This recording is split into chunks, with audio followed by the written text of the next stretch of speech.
Premium fabrics with customized fits, royal look that a man needs. Amarsan Menswear Coimbatore, one store for all styles. Hitler உமாநாத்னு ஒரு படத்துல அப்பா கூட நடிக்கிறேன். படம் எங்க என்ன பண்ணிட்டு இருக்கிற அப்படி எங்க உங்களோட நடிச்சிட்டு இருக்க சொர்க்கம் மதுவிலே சார் நீங்க நடிகன் ஆகலைன்னா உருப்பிட்டு இருக்கவே மாட்டேன்னு நினைக்கிறேன். அப்பா விட்டாங்க, இவரு விட்டாரு. வாத்தியார் கட்டி பிடிச்ச ஒரு போட்டோ இருக்குது. ஒரு ஆர்டிஸ்டுக்கு ஒரு ஈகோ இருக்கும், ஒரு சீனியர் ஆர்டிஸ்ட். நான் எதுக்கு அவருக்கு அதை எடுத்தானே. படம் போகும்போது எனக்கு நீங்க அந்த ஆக்ட் பண்ணிருக்கீங்கன்னு தெரியாது. வந்தோடனே அப்படி கார் இருக்கும், பெட்ரோல் இருக்காது, போன் இருக்கு, அடிக்காது. உங்க லைஃப் வந்து படமா இருந்திருந்தா அதுக்கு என்ன டைட்டில் கொடுத்துருப்பீங்க? நடிகன் தான். ஸ்கிரீன்லயும் நடிக்கிறோம், ரியல் லைஃப்லயும் நடிக்கிறோம். ரியல் லைஃப்ல நடிப்பு கொஞ்சம் அதிகமா இருக்குது. சந்திரமுகி நாங்க ஒரு படம் எடுத்தோம் சார். பாருங்க சார். இப்ப எனக்கு வந்து ஒரு ட்ரெண்ட் செட் பண்ணி கொடுத்தது அவரு தான். சரி 10 பைசா விங்க கழட்டி கேமராக்கு வீசுவேன், அதோட ஃபீஸ் பண்ணி வணக்கம் போடுவாங்க.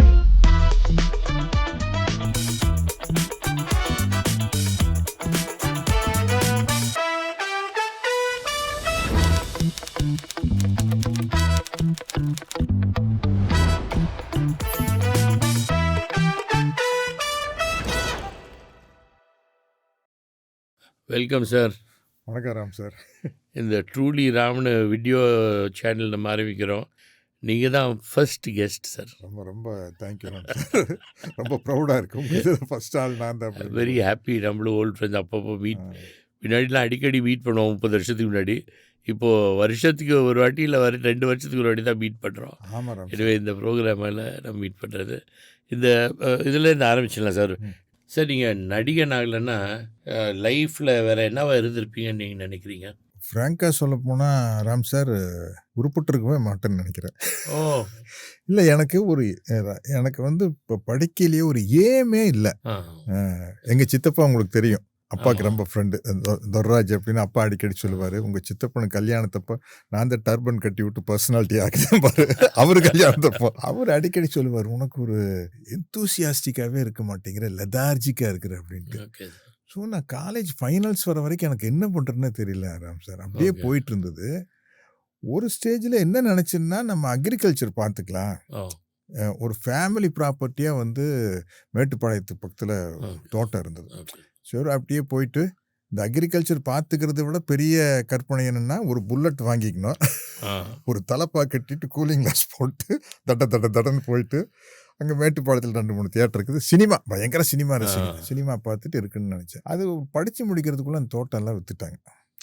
ஸோ ஒரு ஸ்ட்ரகிளிங், ஒரு ஃபினான்ஷியல் பொசிஷன். நம்ம அப்பா நடித்த படம் பேர் மாடி வீட்டு அடையினா, கார் இருக்கும், பெட்ரோல் இருக்காது, ஃபோன் இருக்குது, அடிக்காது,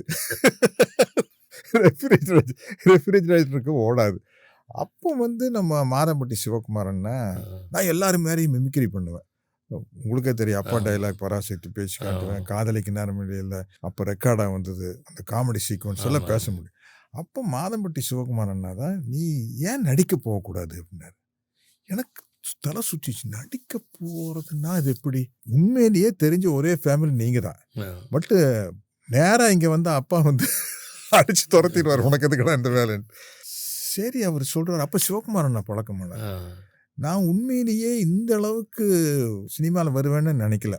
எனக்கு லைஃப்பில் நடந்து எல்லாமே நான் எதிர்பார்த்ததை விட அதிகமாக தான் நடந்திருக்குது. அதனால வந்து மேபி உங்கள் கேள்விக்கு கரெக்டாக ஸ்ட்ரெயிட்டாக பதில் சொல்கிறேன் அப்படின்னா, நடிக்க வராட்டி அந்த தோட்டம் இருந்திருந்தால் ஒரு விவசாயியாக இருந்திருப்பேன். அது இல்லாத பட்சத்தில் மேபி எங்கள் சொந்தக்காரங்க கன்சர்ன்ஸில் இதுலையாச்சு வேலைக்கு போயிட்டு இருந்திருப்பேன், லைக் ஏபிடி அந்த குரூப். அடுத்த கேள்விக்கு நான் கேள்வி கேட்கறதுக்கே நீங்கள் பதில் சொல்லுங்க. அதுக்கு வேற பதில் சொல்லுவோம். சினிமா தான் முடிவெடுத்து வந்துட்டீங்க சார். உங்களுக்கு முதல் சான்ஸ் கிடைக்கிற வரைக்கும் என்ன பயணம்? அது வரைக்கும் ஆமாம், சினிமான்னு முடிவு எடுத்து வந்துட்டீங்க. ரொம்ப ஸ்ட்ரகிளிங்காக இருந்தது எனக்கு. நான் என்ன பண்ணேன்னா, சினிமானி முடிவெடுத்து வந்ததுக்கப்புறம் ப்ரொடக்ஷன் மேனேஜராக ஒர்க் பண்ண ஆரம்பிச்சிட்டேன். சரி, நம்ம இதுதான் வந்தாச்சு, இதுக்குள்ளேயே ரவுண்ட் அடிப்போம் அப்படின்னு ப்ரொடக்ஷன் மேனேஜராக வேலை செஞ்சு ஆரம்பிச்சிட்டேன். ஒரு 6 வருஷம் வந்து எல்லாம் கிட்டத்தட்ட அடியாள் வேஷம் தான், அந்த மாதிரி நடிச்சிட்டு இருந்தேன். இன்க்ளூடிங் நம்ம அப்பா பட சிரஞ்சீவி. ஆமாம். அப்புறம் வந்து டிஸ்கஷனுக்கு போக ஆரம்பிச்சு ஆர் சுந்தரராஜன் கூட, மணிவண்ணன் கூட. அப்போ தான் எனக்கே என்னை பற்றி தெரிஞ்சது, நல்லா நம்மளுக்கு சீன் சொல்ல வருது, நல்லா சீன் சொல்லுவேன், கிளைமேக்ஸ் இப்படி இருக்கலாம் அப்படின்னு. அப்போ சரி நம்ம டைரக்டர் ஆயிடலாமா, சினிமாக்குள்ளேயே சுற்றுவோம் அப்படின்னு ஒரு யோசனை வந்து அதை நோக்கி போக ஆரம்பித்தேன். டிஸ்கஷன் அதுன்னு போயிட்டு ஆக்ட் பண்ணுறது பண்ணிகிட்டு இருந்தேன். அன்எக்ஸ்பெக்டடாக 100வது நாள்னு ஒரு படம் மணிவண்ணன் டைரக்ஷனில் ஒரு பெரிய பிரேக். அதுலேருந்து இன்னைக்கு வரைக்கும் அப் அண்ட் டவுன்ஸ் இருக்கும், பட் கம்ஃபர்டபுள் லைஃப். அதான் உங்கள் முதல் படம் ஞாபகம் இருக்குன்னு நினைக்கிறேன். அது முதல் ஷாட் என்ன, முதல் படம் என்ன, முதல் நீங்கள் வாங்கின சம்பளம் என்ன? சட்டமன் கையல்னு கமல் சார், ஆமாம் சார், கமல் சார், ஆமாம் sir, TN Balu sir director, NK Viswanath sir camera. அதான் முதல் படம், அதான் ஃபர்ஸ்ட் படம். சொர்க்கமருவிலே. அது அந்த முதல் படத்துக்கு எனக்கு சம்பளம் 500 ரூபா. ஓகே, வெறும் 500. ஒரு 6-7 நாள் நடித்தேன், ஒரு சின்ன வில்லன் கேரக்டர். Okay sir. அதுக்காகத்தான் டீனரில் ஒரு பேங்க்கில் அக்கௌண்ட்டை ஓப்பன் பண்ணேன், இந்த 500 ரூபா செக்கை மாற்றுறதுக்காக. ஃபஸ்ட்டு ஷாட் வந்து குன்றத்தூர் மலையில் ஒரு மலையிலிருந்து இறங்கி ஓடி வர மாதிரி. அதுதான் வந்து first shot. No dialogue. Dialogue பேசி நடிச்சது ஏவிஎம்மில். ஐ திங்க் ஃபஸ்ட் ஃப்ளோர்னா அது 8th ஃப்ளோரோ சம்திங். அங்கே தான் ஃபஸ்ட் டைலாக் பேசி நடிச்சது. இப்போ ஹீரோ ஆகணும்னு ஆசைப்பட்டு வந்தீங்களா, இல்லை எல்லா விதமான கேரக்டர்ஸும் நடிச்சிடலாம் அப்படின்னு வந்தீங்களா சினிமாவுக்கு உள்ளே வரும்போது?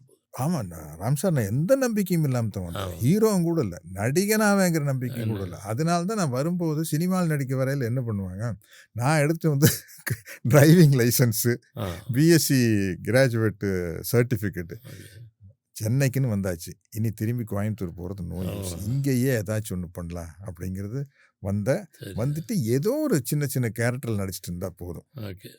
அதிகபட்சமாக ஒரு கேரக்டர் ரோல், நல்ல ரோல், ஒரு நல்ல கேரக்டர் ரோல் பண்ணால் போதும் தான் ஆசைப்பட்டேன். Very good sir. நெகட்டிவ் கேரக்டர்ஸ்லாம் அவ்வளோ பிரமாதமாக பண்ணியிருக்கீங்க. உங்களுக்கு அவ்வளோ பேரும் வாங்கி கொடுத்துருக்கு. அதுக்கு என்ன காரணம்னு நீங்கள் நினைக்கிறீங்க சார்? மெயினாக வந்து மணிவண்ணன் சார் தான். ஓகே. இப்போ எனக்கு வந்து ஒரு ட்ரெண்டு செட் பண்ணி கொடுத்தது அவர் தான், அந்த நெகட்டிவ் கேரக்டர்ஸ்ல. அதுக்கு முன்னாடி பார்த்தீங்கன்னா, இப்போ நம்மெல்லாம் கப்பலில் போனோமே சிரஞ்சீவி, அப்போ அதுலேயும் நான் வில்லன் தான். பட் எனக்குன்னு ஒரு ட்ரெண்டு கிடையாது. இல்லை, அது ஜஸ்ட் சந்திப்பு. ஆமாம், சந்திப்புலேயும் வந்து வில்லன் தான், பட் எனக்குன்னு ஒன்று இல்லை. அது எனக்கே தெரியல, அதனால அந்த டைமில் தெரியல. நீதியின் நிழல் பண்ணையில கொஞ்சம் வந்தது. அது காரணம் வந்து 100வது நாள் படம் வந்துருச்சு. மணிவண்ணனுடைய ட்ரெண்டு தான் என் ட்ரெண்டு. Okay okay okay. அதுக்கப்புறம் தான் மணிவண்ணன் நடிக்க வந்தப்போ என்னை கிண்டல் பண்ணுவார், தலைவா எல்லாரும் உங்களை மாதிரி நடிக்கிறான்னு சொல்கிறாங்க. ஆக்சுவலாக நான் அவரு மாதிரி நடித்தேன். 2 பேரும் ஒரே ஊர்க்காரராக இருக்கிறதுனால அது பயங்கரமாக செட் ஆயிடுச்சு. சிரஞ்சீவி ஞாபகம் இருக்கு, நல்ல தமாஷா ஷூட்டிங்கில் ஷிப்பில் 2 வாரம். அப்புறம் அந்த சந்தீப் ஷூட்டிங், இந்த சைனீஸ் செட் போட்டிருந்தோம். நீங்கள் ஃபேமிலி லேடிஸ் எல்லாம் கூட்டிகிட்டு வந்தீங்க. ஆமாம் ஆமாம், செட்டு பார்க்கறதுக்கு சத்யா ஸ்டுடியோவில் செட்டு பார்க்கறதுக்கு, அப்பா கூட நீங்கள் ஆக்ட் பண்ணுறதுக்கு எல்லா லேடிஸும் வந்தாங்க உங்கள் கூட. நான் ரொம்ப ரிசர்வ்டாக இருந்தவன். ஏன்னா எனக்கு எப்படி பழகிறேன்னு தெரியாது. நான் ஃபர்ஸ்ட் நான் ரிலீவ்டாக பழகினது அந்த சிரஞ்சீவில் தான். உங்க பழக்கம் எல்லாம் வந்து பயங்கர ஜோக் அடிச்சு 2 வாரம் எல்லாம் ஒன்னா இருந்தோம் ஷிப்ல. ஒன்னா இருந்து நான் வந்து அப்பா வந்து என்ன போயிடுச்சு, அப்பா ஒரு ஸ்டேஜ்ல என்ன ஜோக்கர்னு கூப்பிட ஆரம்பிச்சிட்டாரு. அப்பா விஜயகுமார் என்ன அப்பா கிட்ட கூட்டிட்டு போய் சத்யராஜ விட்டு அப்பா வேற மாதிரி சத்யராஜ நேரம் போய் 2 நாள் உள்ள காமெடி பண்ணிங்க ரூம்ல. ஆமா, அம்மா பின்னாடி நீங்க அம்மா பின்னாடி அப்பா முன்னாடி காமெடி பண்ணி எனக்கு ஒரு பெர்ஃப்யூம் பாட்டில் ப்ரெசென்ட் பண்ணாரு அங்க கப்பல்ல. அதுக்கப்புறம் ஒரு கேமரா வாங்கினேன். Okay sir. அப்பெல்லாம் ஒரு பாக்ஸ் கேமரா இருக்கும்ல, அதுல ஃபர்ஸ்ட் அப்பாவையும் அம்மாவையும் தான் போட்டோ எடுத்தேன். போய் சொன்னேன், அப்பா வாங்கியிருக்கிறேன். அங்க சிங்கப்பூர்ல நிக்கும்ல கப்பல். ஆமா, அப்ப போய் வாங்கிட்டு வந்து எடுத்தேன். அதான் ரொம்ப ஒரு பிளசன்ட் மெமரிஸ். ரொம்ப சந்தோஷம். நான் இப்ப நினைக்கும் போது எனக்கு சிரிப்பு வருது.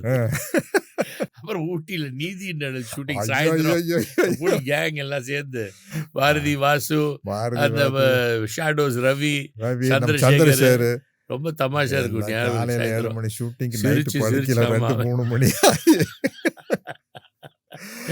சின்னவர் சொல்லி அனுப்பாரு, எல்லாம் லேட்டா படிக்கிறீங்க போல் இருக்கு, காலையில எழுந்திரிக்கணும்னு சண்முக சார் சொல்லி அனுப்பாரு. அப்புறம் ஒரு நடிகரை சார் உங்களுக்கு ஒரு பெரிய ஒரு ரெக்கக்னிஷனும் ஒரு தந்தது படம் நடிகன். இது வேதம் புதிதும் நடிகன் 2 பேரும் got you recognition in a different way. Awards எல்லாம் வாங்கினீங்க, அதை பற்றி கொஞ்சம் சொல்லுங்களேன் சார். எனக்கு பெரிய ப்ளஸ் பாயிண்ட் என்ன ஆயிடுச்சுன்னா ராம் சார், நான் ஹீரோவாக நடிக்க ஆரம்பிக்கலையே என்ன அப்போ இருந்து டைரக்டர் வெரைட்டியாக யூஸ் பண்ணிட்டாங்க. ஆமாம், கடலோர கவிதை ஒரு மாதிரி இருக்கும், வாசு வந்து வால்டர் வெற்றிவேல் ஒரு மாதிரி இருக்கும், வேதம்பு இது வேற மாதிரி இருக்கும், நடிகன் வேற மாதிரி இருக்கும். நடிகன் தான் வந்து என்னைய இவங்க கொஞ்சம் நல்லா நல்லா தாண்டா இருக்கிறான் ஒரு ஹீரோவா. அதில் தான் டூயட் எல்லாம் நடிகன்ல தான் டான்ஸ் எல்லாம் ஆட ஆரம்பித்தேன். அப்போ நடிகனில் எனக்கு நல்லா ஞாபகம் இருக்குது. 30வது நாள் போஸ்ட் ஒன்று என்னோட டைட் க்ளோஸு போட்டு இப்படி சிரிச்சிட்டு இருக்கிற மாதிரி. அந்த டைமில் வீட்டுக்கு வந்தேன். இதுக்கு அப்பா பார்க்குறக்கு. அப்பா வந்து டேய் நீ கூட கொஞ்சம் அழகாயிட்டடா அப்படின்னா. நான் போகையில் பார்த்த ஒரு போஸ்டரு, அப்பா நடிகன், ஆமாம் அது போஸ்டரு, நல்லா அழகாயிட்டியே அப்படின்னாரு. எனக்கு ரொம்ப ப்ரௌட் ஆயிருச்சு. அப்போ நான் வந்து ஒரு சின்ன பிளாஸ்டிக் சர்ஜரி பண்ணிக்கிறேன். எனக்கு வந்து என்னென்னா, அப்போ இப்போவே பல்லு பெருசு, இப்போல்லாம் ஃப்ளஷ் இறக்குறதுனால பெருசாக தெரியாது, இல்லாட்டி பல்லு பெருசாக இருக்கும், மூக்கு நீளமாக இருக்கும், இந்த சின்ன உள்ளே போயிடும். உங்களுக்கு கரெக்டாக எக்ஸ்பிளைன் பண்ணுறதுனா நம்ம சி.வி. ராஜேந்திரன் சார் இருக்காரு பின்னாடி சின்லெஸ்ஸாக இருக்கும். ஸோ எனக்கா வந்து ப்ரொஃபைல் இப்படி கண்ணாடியெல்லாம் வச்சு பாட்டு இது கொஞ்சம் முன்னாடி வந்துட்டா பெட்டராக இருக்குது அப்படின்னு நான் 100வது நாள் படம் முடிஞ்சோன்னு ஆப்ரேஷன் பண்ணேன். அதெல்லாம் சேர்த்தி தான், அது அப்பாவுக்கு தெரியாது. நான் போய் அது பண்ணையில் கமல் சார்ல வேண்டவே வேண்டாம். சிவகுமாரனுக்கு நான் வரைஞ்சு காட்டினா என்னை திட்டுறாரு. நானே பெரிய டிராயிங் போடுறவன், நீங்க எனக்கே வரைஞ்சு காட்டுறீங்களா, இது பண்ணி என்ன ஆயிருப்போன்னு நினைச்சீங்க. இது பண்ணா கொஞ்சம் பர்சனாலிட்டி லோட் ஆகுன்னு நினைக்கிறேன். வால்டர் வெற்றிவேல் பார்த்துட்டு வந்து அப்பா சொன்னாங்க, அவருக்கு ரொம்ப ரொம்ப பிடிச்ச படம் வால்டர் வெற்றிவேல். அவர் சொன்னார், வாசு அந்த சின்ன தமிழ்நாடு தான், பட் வால்டர் வெற்றிவேல் என்னமோ அவருக்கு வந்து பர்ஃபெக்ட் பிக்சராக இருந்துச்சு. அது ரொம்ப பாராட்டினார். வந்து ரொம்ப பிடிச்சி படம் உங்களே வந்து பாராட்டினார், வாசுவும் பாராட்டினார். ரொம்ப சந்தோஷம். நீங்கள் வால்டர் வெற்றிவேல் சொன்னோன்னே டக்குன்னு அப்பா ஞாபகம் வந்துச்சு. நெக்ஸ்ட் ஒரு ஃபோட்டோ செக்மெண்ட்டு நீங்கள் பார்த்தீங்க, மக்கள் திலகத்து கூட இருக்கீங்க. அது எப்போ எடுத்ததுன்னு நினைக்கிறீங்க? எப்படி ராம் சார், என் 2 சிஸ்டர் கல்யாணம் நடந்தது. ஆமாம், சித்தப்பா டாட்டர்ஸ். ஆமாம் ஆமாம். ஜூன் பிரபு சார்லாம் வந்தார்ல. ஆமாம், பிரபு சார் அப்பாலாம் வந்தாங்க. ஆமாம், எல்லாரும் 7th ஒன்று, ஜூன் 8th ஒன்று. அப்பாவுக்கு வந்து இன்விடேஷன் கொடுத்தோன்னே அப்பா வந்து நான் கண்டிப்பாக வந்துடுவேன், உனக்காக வருவான்ட்ட. எங்க துரை எனக்கு ரொம்ப ஃப்ரெண்டு, துரை வீட்டு கல்யாணம், அதனால வந்து நீ கூப்பிட்டு வரேன்னு நினச்சிக்காத, நீ கூப்பிடாட்டி வருவேன்னு சொல்லிட்டு உரிமையாக அப்பா அம்மா எல்லாம் வந்து கோயம்புத்தூர் வந்துடுறேன். நான் இவர் வாத்தியார்கிட்ட மக்கள் திலகத்துக்கிட்ட தோட்டத்தில் போய் சிஎம்மாக இருக்கிறார்.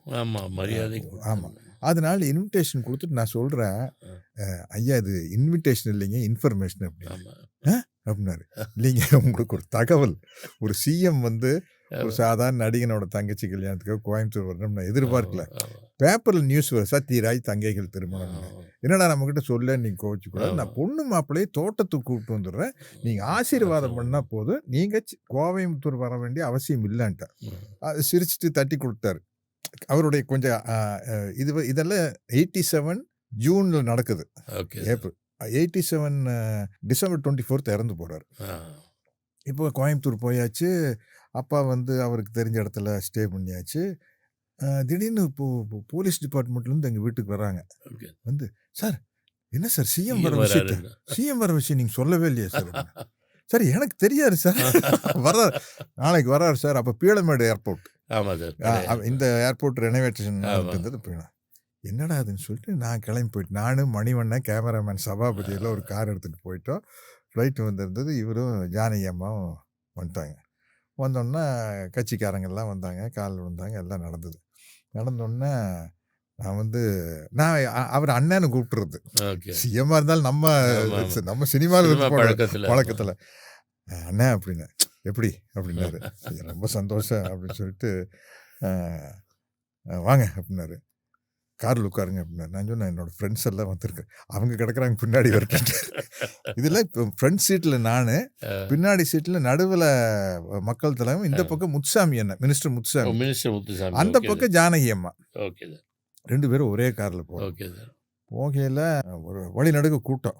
பின்னாடி இருந்து என்ன தோலை தட்டுறாரு வாத்தியார். தட்டு எல்லாம் கையாசிக்கிறாங்க, தலைவா என்ன தட்டி கையாட்டுங்க அப்படிங்கிறாரு. எல்லாம் உங்களை பார்க்க வந்துருக்காங்க, நான் கையாட்டுனா கடுப்பாயிருவாங்க, நான் பேசாமல் உட்காந்துட்டு வரேன்னு வந்தேன்.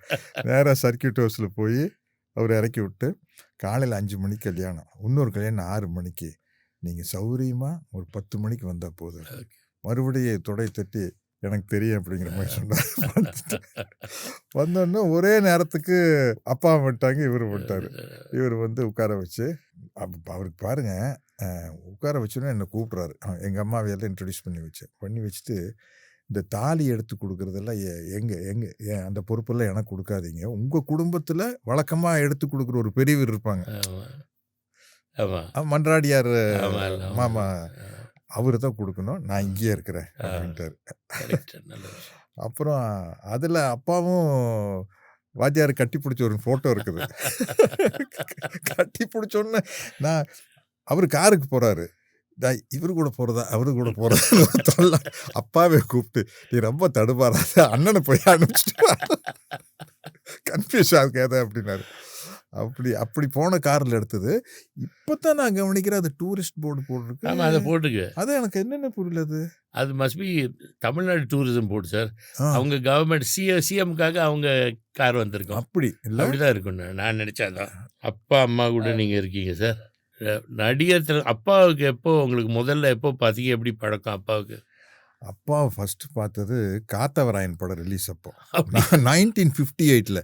இது எனக்கு சரியாக ஞாபகம் இல்லை. எனக்கு 4 வயசு இருக்கையில் எங்கள் சித்தப்பா துர்ராஜ் கல்யாணத்துக்கு வந்தவர் என்னை மடியில் தூக்கி உட்கார வச்சுருக்காரு. அது பின்னாடி பெரியவங்க சொன்னப்போ எனக்கு நல்லா ஞாபகம் இருக்குது.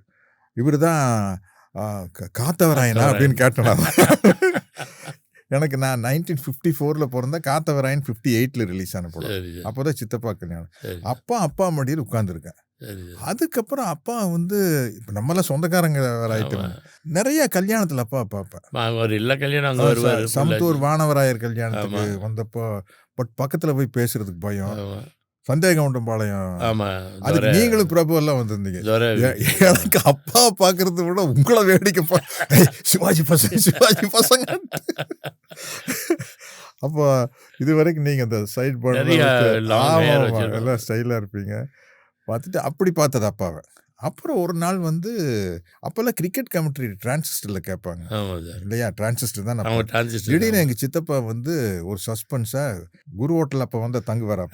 அப்போ எனக்கு தெரியாது. குரு ஹோட்டலில் இத்தனாவது நம்பர் ரூமில் வசந்த மாளிகை வந்த பீரியடு. குரு ஹோட்டல் இத்தனாவது நம்பரில் நம்ம தெரிஞ்சவங்க வந்திருக்காங்க, போய் இந்த டிரான்சிஸ்டர் கொடுத்துட்டு வந்துடு அப்படின்னாரு. அப்போ ஹோட்டல் ரூமில் டிவி அதெல்லாம் எதுவுமே ஒன்றுமே இல்லை. போய் கதவை திறந்தா அப்பா பார்த்தோன்னு ஷாக்கு. அப்பா முத்துமாணிக்கு மாமா அப்பாவோட வேட்டாயிரமுத்தூர் செட்டு பூரா உட்காந்து பேசிட்டு எனக்கு வாய் அடைச்சிருச்சு. என்னோட பயங்கர ஃபேவரட் படம் வசந்த மாளிகை அப்போ ரிலீஸ் ஆகி ஓடிட்டு இருக்கு. அப்போ பார்த்தது அந்த மாதிரி ஃபங்க்ஷன் பண்ணி சினிமாவுக்கு நடிக்க வந்தப்போ போய் பார்க்கல. எனக்கு பயம். ஒரு 10 படம் நடிச்சதுக்கு அப்புறம் தான் ஹிட்லர் உமாநாத்னு ஒரு படத்தில் அப்பா கூட நடிக்கிறேன். முதல் நாள் ஷூட்டிங்னு சொல்ல சோன்னு 2வது நாள் ஷூட்டிங்கில் போய் நான் கோயம்புத்தூர்னா அப்படின்னாரு. முத்துமாணிக்கு மாமா பேர் எங்கள் சித்தப்பா பேர் சொன்னோன்னா முகம் மாறிடுச்சு. படவை இங்கே என்ன பண்ணிட்டு இருக்கிற அப்படி. நான் ஜோக் கிடைக்காது, எங்க உங்களோட நடிச்சிட்டு இருக்கேன், ஏன் இவ்வளோ நாளாக வந்து பார்க்கல அப்படின்னாரு. இதுக்கு தான் பார்க்கல, நீங்கள் என்ன பேக் பண்ணி விட்டீங்கன்னா ஊருக்கு. சிரிக்க ஆரம்பிச்சிட்டாரு. ஏன் இப்போ பண்ண மாட்டேன் அப்படின்னாரு. இப்போ நான் ஒரு 10 படத்தில் நடிச்சிட்டேன். ஓ அப்படி பெரிய நடிகர் ஆகிட்டே அப்படி பழக்கம். அப்போ அப்பா உட்காந்துருப்பாரு. அன்னைக்கு பிரபு ஷூட்டிங் வந்திருந்தார். அப்பா கொடை பிடிச்சிட்டு நின்றுருப்பாரு. அப்புறம் பிரபு கூப்பிட்டு, நம்ம மச்சான் பையன் கோயம்புத்தூர்ந்து நடிக்கிறேன்னு வந்துட்டான், நம்ம படத்துல எல்லாம் சிவாஜி பிக்சர்ஸ் ஃபிலிம்ஸ்ல எல்லாம் பார்த்து கரெக்டாக பண்ணிருங்க அப்படின்னாரு. அதுக்கப்புறம் தான் நம்ம சந்திப்பு, நீதி எல்லாம் ரெகுலராக பண்ணுவோம். உம்மா அடிதடின்னு. ஆமாம், அது ரொம்ப பாப்புலர் ஆயிடுச்சு போட்டுருக்க. ஆமாம், அந்த டைம் பசங்க கூட எல்லாம் ரொம்ப ஃபேமஸ். அதை பற்றி என்ன உங்க நினைவுகள் சார்? அது ஒரு புது கதை. அவுட்லைனாக பார்த்தா எனக்கு வயசாயிருச்சு, பால்ட் ஹெட் டான், கல்யாணமே பண்ணிக்கல, பொண்ணுங்க சவகாசமே கிடையாது, எப்போ பார்த்தா நான் ஆம்பளைகளோடய சுற்றிட்டு இருப்பேன். ஒரு காலேஜ் ஃபங்க்ஷன் போனப்போ காலேஜ் கேர்ள் வந்து, நீங்கள் ஏன் சார் பேச்சுலர் இருக்கிறீங்க, நீங்களும் கூட கல்யாணம் பண்ணிக்கலாமேன்னு சொன்னோன்னே நம்ம கூட இருக்கிற ஆளுகள்லாம் வந்து, அண்ணே உங்களுக்கு அந்த பொண்ணுக்கு உங்கள் மேலே லவ்னு நினைக்கிறேன்னு சொல்லி ஏற்றி விட்டு, இது விக்கெல்லாம் வச்சுட்டு போய் அந்த பொண்ணை லவ் பண்ண ஆரம்பிச்சிருக்கு. அதுக்கு லவ் இல்லை, சும்மா ஒரு அட்மிரேஷன். ஒரு தாதா பார்த்தா, ஒரு டானை பார்த்தா ஒரு அட்மிரேஷன். அப்படி விக்கு வச்சுட்டு லவ் பண்ணுவேன். அந்த பொண்ணு வேற ஒரு ஆளை லவ் பண்ணா. இது ட்ரீம். உம்மா உம்மம்மா உம்மா. அப்பதான் இந்த தனுஷோட பாட்டு மன்மதராசா அதே ஸ்டைல டியூன் போட்டு அதே டான்ஸ் மாஸ்டர் வச்சு குத்துன்னு குத்தி டான்ஸ் ஆடி கடைசியில் அந்த பொண்ணு லவ் பண்ணலன்னு. இப்போ நிறையா ஹீரோஸ் விக்கு வச்சுட்டு நடிக்கிறான்னு தெரியும். ஆனால் இதில் ஒரு பண்ணின பெரிய தைரியமான விஷயம்னா லாஸ்ட் ஷாட்டில் 10 பைசாக்கு விக்க கழட்டி கேமராக்கு வீசுவேன், அதோட ஃப்ரீஸ் பண்ணி வணக்கம் போடுவாங்க. கதையும் ஒரு மாதிரி டிஃப்ரெண்டாக தான் இருக்குது. அந்த டைமுக்கு நல்லா தான் இருக்குது. ஆமாம் ஆமாம். இப்போ கேட்கறதுக்கு இப்போ நல்லா இருக்கு, பட் அப்பவே நல்லா தான் இருக்கு, புதுசாக இருந்திருக்கு. Full comedy. அதான் ஃபுல் காமெடி.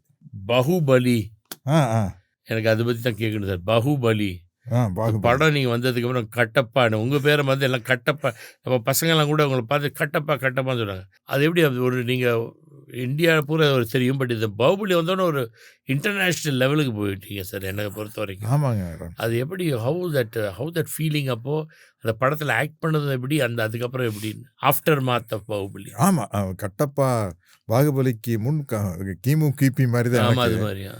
அதில் என்னென்னா எவ்வளோ ஜென்யூன் பாருங்கள் ராஜமௌழி சார். எனக்கு சப்ஜெக்ட் சொல்கிறதுக்கு வராரு, சென்னை வீட்டுக்கு வந்தார். வந்தோடனே ஆல்ரெடி அவர் தொட்டதெல்லாம் எல்லாம் பிளாக் பஸ்டர்ஸ், 10 ஃபிலிம்ஸ் அதுக்கு பிஃபோர். மகதீரா, நான் படம், ஃப்ரம் ஸ்டூடெண்ட், அந்த பிரபாஸ் கூட அந்த அண்டர் வாட்டர் படம் அதெல்லாம் எல்லாம். அப்புறம் வந்து உட்காந்தோன்னா இப்படி டெட் சைலண்ட். நான் சார் சொல்லுங்கள் சார் அப்படின்னு. எனக்கு எப்படி என்ன நல்லா தமிழ் பேசுவார் சார். சொல்லுங்கள் சார், ஒரு ஷாட்டில் நீங்கள் பிரபாஸ் கால் எடுத்து தலையில் வைக்கணும், ஓகேவா அப்படின்னு. எடுத்தோன்ன கதையை சொல்ல, எனக்கு ஒரு ஆர்டிஸ்ட்டுக்கு ஒரு ஈகோ இருக்கும், சீனியர் ஆர்டிஸ்ட். நான் எதுக்கு அவர் கால் எடுத்து தலையில் வைக்கணும். அப்புறம் யோசித்தேன், சார் கதை சொல்லுங்கள் சார், ஒருத்தா இருந்தால் பண்ணுறேன். இல்லை என்னானாலும் பண்ண மாட்டீங்கன்னா சொல்ல முடியாது அப்படின்னு டக்குன்னு திருமால் பெருமையில் அப்பாவோட சீனை உதாரணம் பிடிச்சிட்டேன். இல்லை சார், எங்களுக்கு சிவாஜி சார் தான் ஆக்டிங் ஐக்கான் அப்படின்னா. அவரே திருமால் பெருமையில் அவுட்டோரில் ஒரு நடிகர் தலம் ஒரு திமிரு பிடிச்ச ராஜா சிவகுமாரனை வந்து ஒரு கடவுள் அவதாரம், காலில் இருக்கிற மெட்டியை கழட்டுற விஷயமும் ஒரு பிரச்சனை வரும் அந்த படத்தில். அந்த போய் சோல்ஜர்ஸ் கழட்டு வாங்க முடியாது. இவருக்கு ஒரு ஈகோ ஆயிரு. அப்பா வந்து சிவாஜி சார் மண்டி போட்டு அது கழட்டு வராது. அவுட்டோரில் நடக்கிற சீன் என்ன தான் க்ளீன் பண்ணாலும் அங்கே மண்ணில் வச்சுருப்பாங்க. சிவகுமாரன் நான் சொன்னது எங்கேயோ திருநீர்மலையிலேயே அங்கே எடுத்தாங்க. ரொம்ப அந்த கால் விரல் எடுத்து வாய் இழுப்பாள். அப்பா இழுப்பாரு வராது. அப்புறம் பார்த்தா வந்து இவன் மனுஷன் இல்லை, இவன் திருமால் அவதாரம் சொல்லிட்டு அப்படி ஜெய்ஜாண்டிக்காக வரும். அதில் தான் திருமால் பெருமைக்குன்னு இடம் ஏதுன்னு ஒரு பாட்டு வரும். அதோடு முடிஞ்சு நான் சொன்னேன், ஆனானப்பட்ட நடிகர் எல்லாமே சிவகுமாரன் அப்போ புதுசாக நடிக்க வந்து அவருக்கு சுண்டு விரல் எடுத்து வாயில் வச்சுருக்காரு. ஸோ கன்வின்சிங்காக இருந்தால் பண்ணுறேன் சார். நான் ஃபுல் கதை சொன்னார். அப்போது இதை நம்ம மிஸ் பண்ணக்கூடாது, இது வந்து கரெக்டான சீன் தான் அப்படின்னு நடிச்சது. நடிக்கும்போது படம் பிளாக் பஸ்டர் ஆகுன்னு கான்ஃபிடன்ஸ் இருந்தது சார். இவ்வளோ பெரிய அளவில் வேர்ல்டு ஃபுல்லாக ரீச் ஆகணும். இன்னும் ஐ திங்க் இந்தியாவில் நம்பர் ஒன் ரொம்ப கிராண்ட் சார். நீங்கள் ரொம்ப சந்தோஷம். நீங்கள் சொன்ன ஒரு எக்ஸாம்பிள் நல்லது. பட் இந்த படம் அவ்வளோ கிராண்டாக வந்து நீங்கள் ஆக்ட் பண்ணது எனக்கு என்ன ரொம்ப பெருமைன்னா, நீங்கள் அந்த பாகுபலியில் நீங்கள் இருக்கிறீங்க, நம்ம ஊர்லேருந்து நீங்கள் ஆக்ட் பண்ணியிருக்கீங்க. அந்த கட்டப்பாடு பசங்க பூரா உங்களை அந்த பேர் தான் வச்சுட்டாங்க. ரொம்ப கம்ஃபர்டபுளாக இருப்பார். நான் சொன்னேன் சார், என்னால் போய் பிரபாஸ் மாதிரி ராணா மாதிரி எல்லாம் பாடி ஏற்ற முடியாது. நான் கரெக்டாக ஒர்க் அவுட் பண்ணி நல்லா வச்சுட்டுக்கிற உடம்ப, பட் இதுதான் என் உடம்பு அப்படின்னா, சார் அதுக்கு தகுந்த மாதிரி காஸ்டியூம் கொடுத்துறேன் சார் அப்படின்னு சொல்லிட்டு இங்கே 2 பேடு. அதனால தான் அப்படி ப்ராடாக இருக்கும். ஆமாம், அதுக்கு தகுந்த மாதிரி. அது வெரி குட். நம்ம மேக்கப் நல்லா பண்ணியிருக்கேன். எனக்கு வந்து ஷாருக் ரொம்ப ஃபேவரட் ஆக்டர் சார். நீங்கள் அவர் கூட ஆக்ட் பண்ணியிருக்கீங்க சார். அதான் எனக்கு அது சொல்லிட்டோம். நீங்கள் எனக்கு ரொம்ப ஃபேவரட் ஆக்டர் ஷாருக். எனக்கு ரொம்ப பிடிச்ச. நீங்கள் அதுவும் நான் எப்போவுமே அது படம் ஃபர்ஸ்ட் டே பார்ப்பேன். எனக்கு படம் போகும்போது எனக்கு நீங்கள் அந்த ஆக்ட் பண்ணிருக்கீங்கன்னு தெரியாது. வந்தோன்னே அப்படி எனக்கு ரொம்ப சந்தோஷம் நீங்கள் நடிச்சது. அதில் என் டாக்டர் வந்து பயங்கர திவ்யா வந்து பயங்கர ஷாருக் கான் ஃபேன். ஓகே, எனக்கு ரொம்ப பிடிக்கும் ஷாருக் கான். அது அஃப்கோர்ஸ் ஆஸ் அன் ஆக்டர் அவருக்கு இருக்கிற ஸ்டைலு அப்படின்னு. சென்னை எக்ஸ்பிரஸ் கதை சொன்னப்போ எனக்கு இம்பார்ட்டன்ட் ரோல்னு தெரியுது, பட் பெரிய ஆக்டிங் ஸ்கோப் இல்லாத மாதிரி ஒரு ஃபீலிங் இருந்தது. அப்புறம் சரி, ஷாருக் கான் கூட நடிக்கிற ஒரு இதை மிஸ் பண்ணிடக்கூடாது, சும்மா ஜாலியாக போகாமல் ஒரு ஹிந்தி படம் ஃபஸ்ட் டைம் ஆக்ட் பண்ணுறேன். ரோஹித் ஷெட்டி ரொம்ப கம்ஃபர்டபுளாக இருந்தார். பட் ஷாருக் கான் கூட ஒர்க் பண்ணல ரொம்ப ஈஸியாக இருந்தார். பயங்கர ஈஸி. சின்ன சின்ன கரெக்ஷன் பண்ணுவார். எங்கிட்ட ஒரு ஒரு ஒரு வில்லன் கேரக்டர் இருக்குது. அவர்கிட்ட முதல்ல அடி வாங்குவார் ஷாருக்கு. பின்னாடி தான் ஃபைட் பண்ணி ஒரு காமன் மேனுடைய பவர் என்ன அப்படிங்கிறது காட்டுவார். அந்த வில்லனை பற்றி ஃபஸ்ட்டு இன்ட்ரடியூஸ் பண்ணி நான் என்ன பேசிடுவேன், ஒருத்தன் கிடக்கிறான் அப்படிங்கிற மாதிரி பேசிடுவேன். ஷாருக்கு வந்து சார் அப்படி பேசிட்டிங்கன்னா அவனுடைய பவர் குறைஞ்சிரும். நான் அடி வாங்கி திருப்பி அடி வாங்கியில் அந்த சீன் நிற்காது. நீங்களே வந்து ஒரு ஜுஜுப்பிங்கிற மாதிரி சொல்லி விட்டா நல்லா இருக்காது சார் அப்படின்னா அந்த சின்ன கரெக்ஷன்லாம் அவர் பண்ணுறாரு.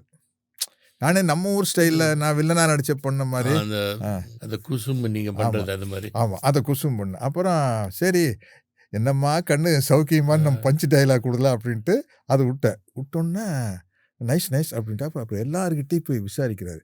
இது ஏதாச்சும் கெட்ட வார்த்தையா, இது ஏதாச்சும் வம்பா போயிருமா அப்படிங்கிற மாதிரி எல்லாருக்கிட்டையும் கேட்டு. இல்லை சார் என்னம்மா கண்ணு சௌக்கியமானா நீ are you okay how are you அப்படிங்கிற மாதிரி தான். அது ஒரு இது. சந்திரமுகி நாங்கள் ஒரு படம் எடுத்தோம் சார். சார் அது ஒரு படம் பாருங்க சார். அது இது பார்த்தோன்னே எனக்கு சிரிப்பு வந்துச்சு. அதான் நம்மகிட்ட அது காமிச்சு. அது ஞாபகம் இருக்கா சார்? சார் நல்லா ஞாபகம் இருக்கிறான் சார். முதல்ல இதுக்கு ஒரு சாரி சொல்லிக்கிறேன். ஏன்னா அது சிவாஜி ஃபிலிம்ஸ் படம். இது இங்கிலீஷ்காரன் ஒரு படம். இந்த சக்தி சிதம்பரம் டைரக்டர் நானும் சேர்ந்தா கொஞ்சம் மணிவண்ணன் நானும் இருக்கிற மாதிரி குசும்பு ஜாஸ்தியாக இருக்கும்.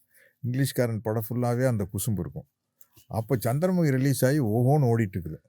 சரி நம்ம இதிலிருந்து இது ஒரு ஸ்பூஃப் மாதிரி பண்ணுவோம் அப்படின்னு சொன்னோன்னா எனக்கு சம்மந்தமே இல்லாமல் இந்த மேக்கப் போட்டு இவ்வளோ ஹைட்டாக ஒரு பொம்பளை இருக்கவே மாட்டேன் போட்டு சரி நான் மே மாதம் முழுக்க படம் இங்கிலீஷ்காரன் பேர் இதை வந்து ஜோதிகா ப்ரெக்னெண்ட்டாக இருக்கையில் அவங்களுக்கு சிரிப்பு வர்றதுக்காக இதை போட்டு காட்டியிருக்கேன்.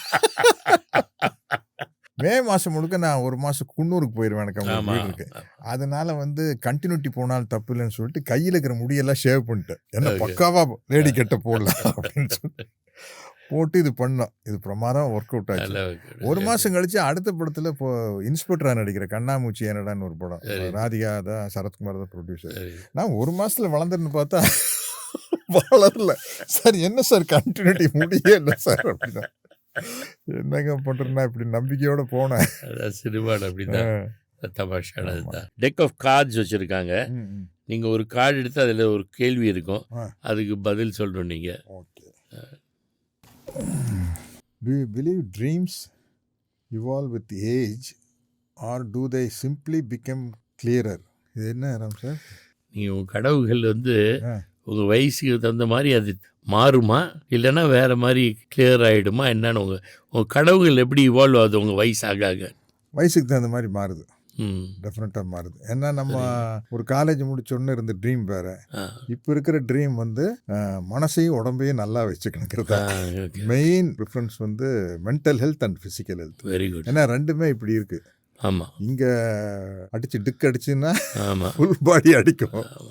அது மாதிரி வந்து உடம்புல ஏதாச்சும் நம்மளுக்கு பிரச்சனை இருந்துன்னு வச்சுங்களேன், அது மனசையும் பாதிக்கும். ஓகே. ஸோ இந்த ரெண்டையும் காப்பாற்றி ரெண்டு பசங்களையும் என்னோட மனசையும் உடம்பையும் நல்லபடியாக கையை பிடிச்சி கூப்பிட்டு போகிறது இப்போ என்னுடைய main aim. Very good sir. நல்ல next. You are a flavour of ice cream, what are you called? You are a flavour of ice cream. நீங்கள் ஒரு ஐஸ்கிரீம் ஃப்ளேவர் நினச்சிட்டிங்கன்னா என்ன ஃப்ளேவர் நீங்கள்? நான் வந்து இந்த டூட்டி ஃப்ரூட்டில் தானே எல்லாமே இருக்கு. ஆமாம் ஆமாம், கிடைக்குது. நல்லா இருக்கு. Tutti frutti, falooda. ஓகே, அந்த மாதிரி mixed flavour. Okay, very good sir. நீங்கள் ஒன்று பிக் பண்ணி கொடுங்க. In your life were a movie, what would its title be right now? படம் உங்க லைஃப் வந்து ஒரு படமா இருந்திருந்தா அதுக்கு என்ன டைட்டில் கொடுத்துருப்பீங்க? நடிகன் தான். நடிகன் தான். ஆமாம். என்ன ஸ்க்ரீன்லேயும் நடிக்கிறோம், ரியல் லைஃப்லேயும் நடிக்கிறோம். ரியல் லைஃப்பில் நடிப்பு கொஞ்சம் அதிகமாக இருக்குது. ஸ்க்ரீனில் டைரக்டர் சொல்கிற மாதிரி நடிச்சிட்டு வந்துடுறோம். ரியல் லைஃப்பில் வந்து நம்மளே சுச்சுவேஷனுக்கு தகுந்த மாதிரி யோசிச்சு டைலாக் பேசணும். ஸோ மெனி திங்ஸ் இருக்குது. Very good, thank you. ஓகே.